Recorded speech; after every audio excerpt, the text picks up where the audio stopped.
On April 17, 2026, Iran's Foreign Minister Abbas Araghchi announced that the Strait of Hormuz was open to all shipping traffic, effective immediately. Oil prices dropped 11% within the hour.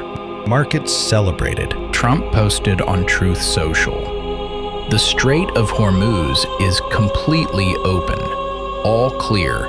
Greatest negotiating win in history." And 230 oil tankers, loaded with crude, sat motionless inside the Persian Gulf, waiting, not moving, because the strait was open, but the mines were still there. Somewhere that nobody knew exactly where Iran had put them. Not the US Navy, not the satellite analysts, not the insurance companies who had pulled coverage on every vessel attempting transit. And, according to US intelligence officials speaking to the New York Times, not Iran. The Strait of Hormuz had been closed for 47 days by the most cost-effective weapon in modern warfare. Not missiles, not submarines, not the IRGC's drone swarms. A handful of objects roughly the size of washing machines resting somewhere on a seafloor 50 meters deep. Objects that might or might not detonate. Objects that nobody could find. The strait was open. The mines had won anyway. What if the mines can't be found?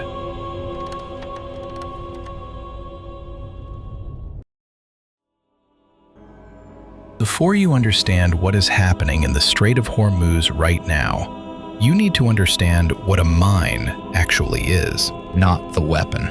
The idea. A mine does not need to kill anyone to work. It does not need to detonate. It does not even need to exist, technically, as long as people believe it might.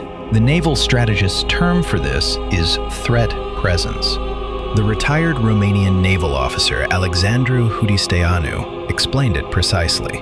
The mined area does not have to be everywhere in the minds of those who must transit it. Iran laid fewer than 10 confirmed mines in the Strait of Hormuz, possibly fewer than that. In a waterway 54 kilometers wide, 180 kilometers long. A waterway that, before February 28, 2026, saw 130 vessels per day, 10 mines, 130 ships per day. The math should not work, but it does, because those mines are not the Maham one, the crude contact mines of a previous era. The Maham 3 is a moored mine with magnetic and acoustic sensors. It does not need a ship to touch it. It detects the acoustic signature of an engine, the magnetic disturbance of a hull, and it fires. The Maham 7 is worse. It rests on the seafloor. It has no mooring line to follow back to its origin. It looks, on sonar, like a rock, like debris, like the 1,000 other objects that litter any busy commercial waterway after decades of use. And the EM-52, the Chinese-designed rocket mine, allegedly in Iran's inventory, does not even need to detonate directly. It detects a ship overhead. It releases a rocket from the seafloor. The rocket travels upward. It strikes the hull from below. The ship does not hit the mine. The mine comes to the ship.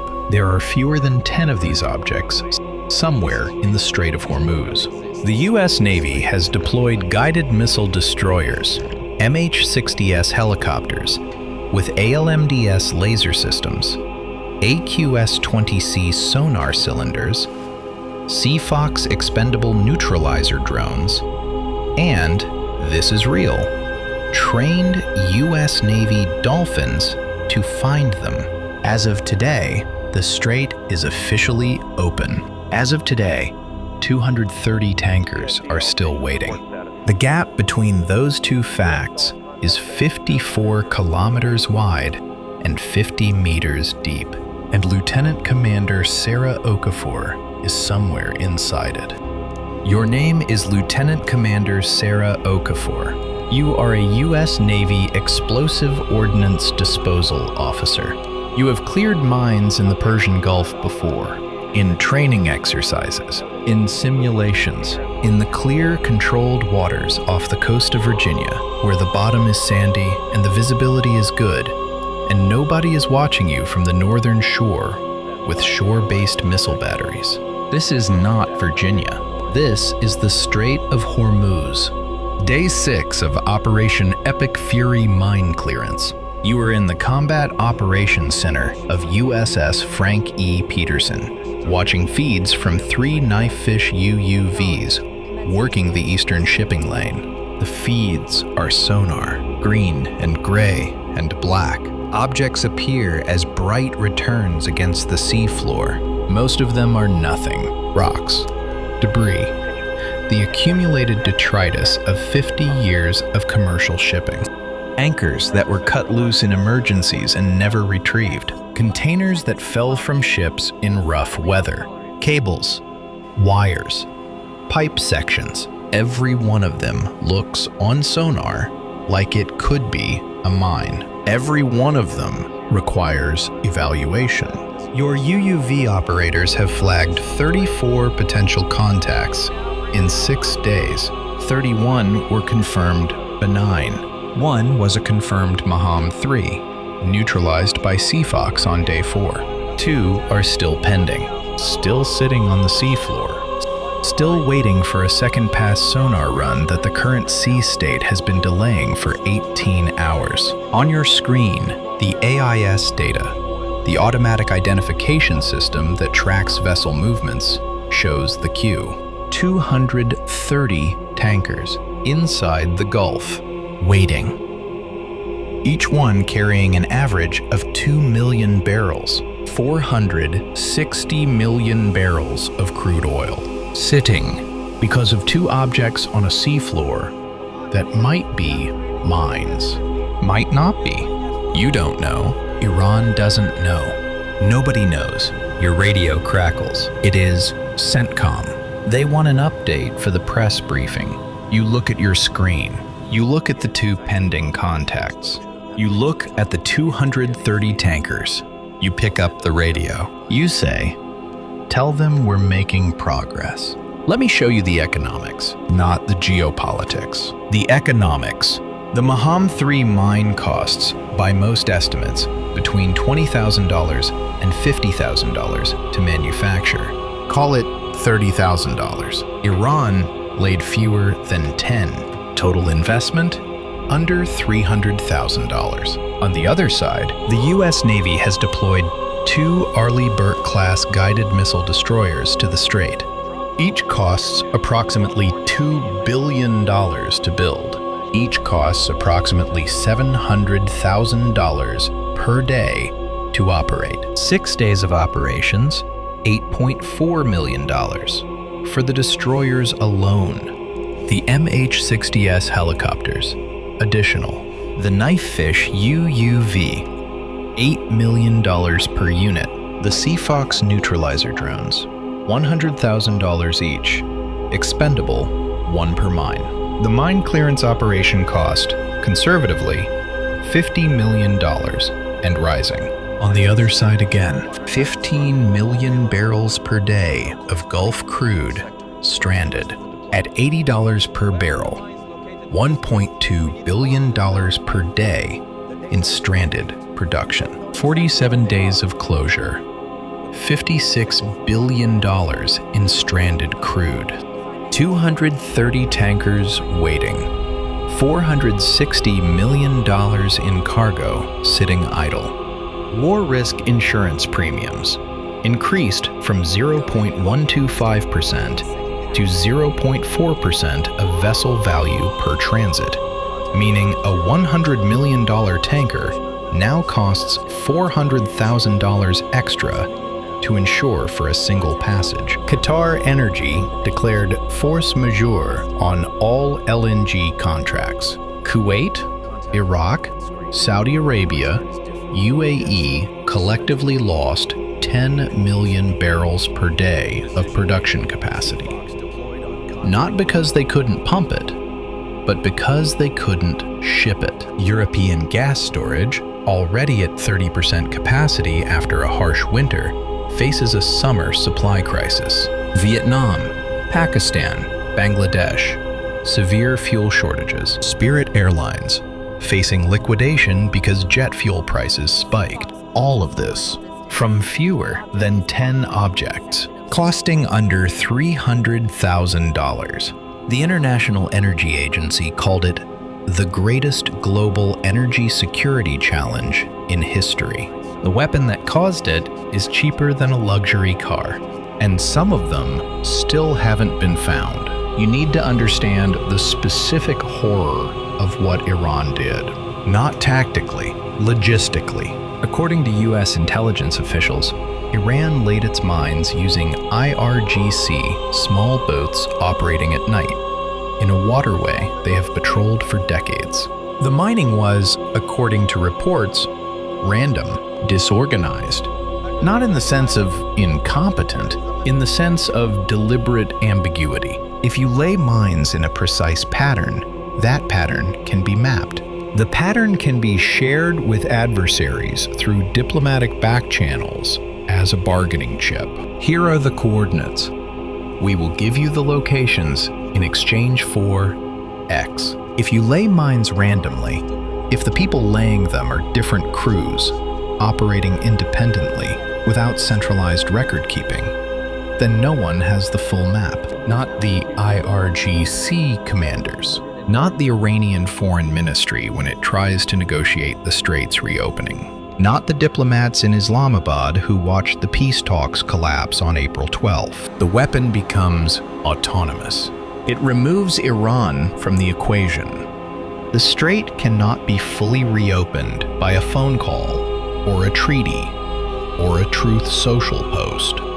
It can only be reopened by physically finding every mine, one at a time, in a waterway the size of a small country, using machines that cost more than the mines they are looking for. Iran's foreign minister acknowledged this, indirectly. He said reopening would take place, taking into account technical constraints. Technical constraints. That is diplomatic language for we don't know where they all are either. Back on USS Frank E. Peterson, Day 7. The sea state has improved. Your UUVs complete their second pass on the two pending contacts. Contact Alpha, confirmed benign. A length of anchor chain, estimated 40 years old. Contact Bravo. Inconclusive. The sonar return is consistent with a Maham 7 seafloor mine, or with a fragment of hull plating from a vessel that ran aground here in 2019. You cannot tell from sonar alone. You deploy Seafox, the $100,000 expendable neutralizer drone, guided by fiber optic cable, swims toward Contact Bravo. Its camera feeds to your screen. The image is murky. Visibility, 4 meters. The object resolves slowly out of the green water, roughly cylindrical, roughly the right size. You watch the feed. Your EOD operators watch with you. Nobody speaks. The Seafox reaches the object. Its camera tilts down. The object is a section of concrete pipe. Storm drain infrastructure by the look of it. Probably fell from a construction barge 5-10 years ago. Not a mine. Contact Bravo. Benign. You exhale. Then you look at your pending contacts list. You have 6 new flags from the overnight sonar run. The strait is open. The work continues. Let me tell you what happens to the world above the water, while you are looking for mines below it. In Ho Chi Minh City, fuel prices have increased 40% since March. In Karachi, there are queues at petrol stations that stretch for city blocks. In Rotterdam, the largest port in Europe, LNG terminal operators are watching their storage gauges drop and their forward contracts evaporate. In Tokyo, the cabinet is meeting in emergency session about energy reserves. In Kuwait City, 230 fully loaded tankers sit at anchor in the Gulf, their crews rotating through shifts, their engines on standby. Their owners calculating demurrage costs that now exceed $1 million per day, per vessel, for the largest carriers. 230 vessels, 230 crews. Ordinary people from the Philippines and India and Croatia and Nigeria who signed contracts to move oil from one place to another and are now trapped between an Iranian mine threat and a U.S. naval blockade. The Strait of Hormuz is 54 kilometers wide at its narrowest point. The usable shipping lanes, deep enough for laden tankers, navigable without running into Iranian or Omani territorial waters, are narrower still. 2 lanes, each perhaps 3 kilometers wide. In those 6 kilometers of navigable water, somewhere, there are mines. There might also be no more mines. The honest answer, the answer that Sara Okafor would give you, if she were not required to give press briefings, is we don't know. We are looking. We are finding things. Most things we find are not mines. Some things we find are mines. We don't know how many mines there are. We don't know if we found all of them. We won't know if we found all of them until a laden tanker transits the full length of the strait and doesn't explode. That is the test. That has always been the test. And the test has not been passed yet. Iran's embassy posted a viral social media response to Trump's announcement of the strait's reopening. 4 steps of life coaching for the president. Have a little prestige. Eat a light dinner. Sleep well. Block Netanyahu for 1 week. The post got millions of views. People called it brilliant digital diplomacy. The 230 tankers did not move. Day 12 of mine clearance operations. You are standing on the bridge of USS Frank E. Peterson. It is 600. The sun is rising over the Musandam Peninsula, the rocky Omani finger of land that juts into the strait from the south. The water is flat, beautiful almost, if you did not know what was below it. Your operation summary for the past 12 days. Contacts evaluated, 89. Confirmed mines, 3. All neutralized. Confirmed benign, 82. Pending, 4. Total mines confirmed in strait, fewer than 10, per CENTCOM's public statement. Your private estimate, based on the distribution of confirmed finds and the known capabilities of IRGC mine-laying craft, between 8 and 14 total, of which you have found and neutralized 3. That leaves between 5 and 11 somewhere in the water you are looking at, or 0, or more. You genuinely do not know. CENTCOM has announced that a safe pathway has been established through the eastern lane. Technically accurate. A pathway that has been swept. A pathway that is probably safe. You think about that word. Probably. The first convoy is scheduled for today. 5 tankers, escorted by 2 destroyers, moving at 12 knots through the eastern lane. You watch the AIS feed as the convoy forms up inside the Gulf. 5 large returns moving slowly into position. You think about the Filipino crew members on those ships, the Indian engineers, the Greek officers, people who have been waiting at anchor for weeks, people who are now being asked to be the test. The convoy enters the eastern lane at 0712. You track them on your screen. They pass the first waypoint, the second, the third.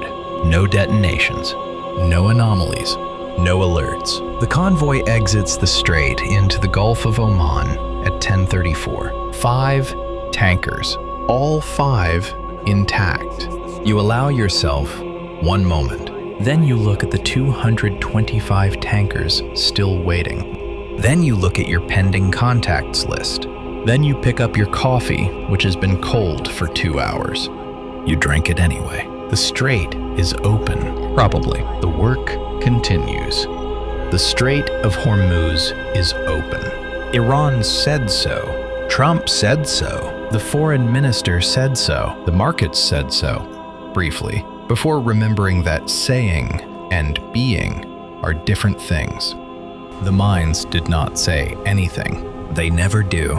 That is the point. Fewer than 10 objects, costing less than $300,000 total, shut down 20% of global oil supply for 47 days, caused the largest energy disruption in recorded history, stranded 460 million barrels of crude, triggered fuel emergencies on 5 continents, and they did most of this by simply existing, by being somewhere in the water. Maybe here, maybe there, maybe already neutralized, maybe not. The weapon that wins by being uncertain. The war that continues after the ceasefire. The strait that closed itself. What if the mines can't be found? Some of them already have been. The rest are still out there, waiting. Probably. What should HADAL witness next? Should we descend into the battle for the Arctic seafloor, where melting ice is revealing mineral deposits that could redraw the global resource map? Or should we follow the 230 tankers still waiting? The invisible humanitarian crisis of the crews trapped inside the Gulf. Vote in the comments below and subscribe to HADAL before the next contact is flagged.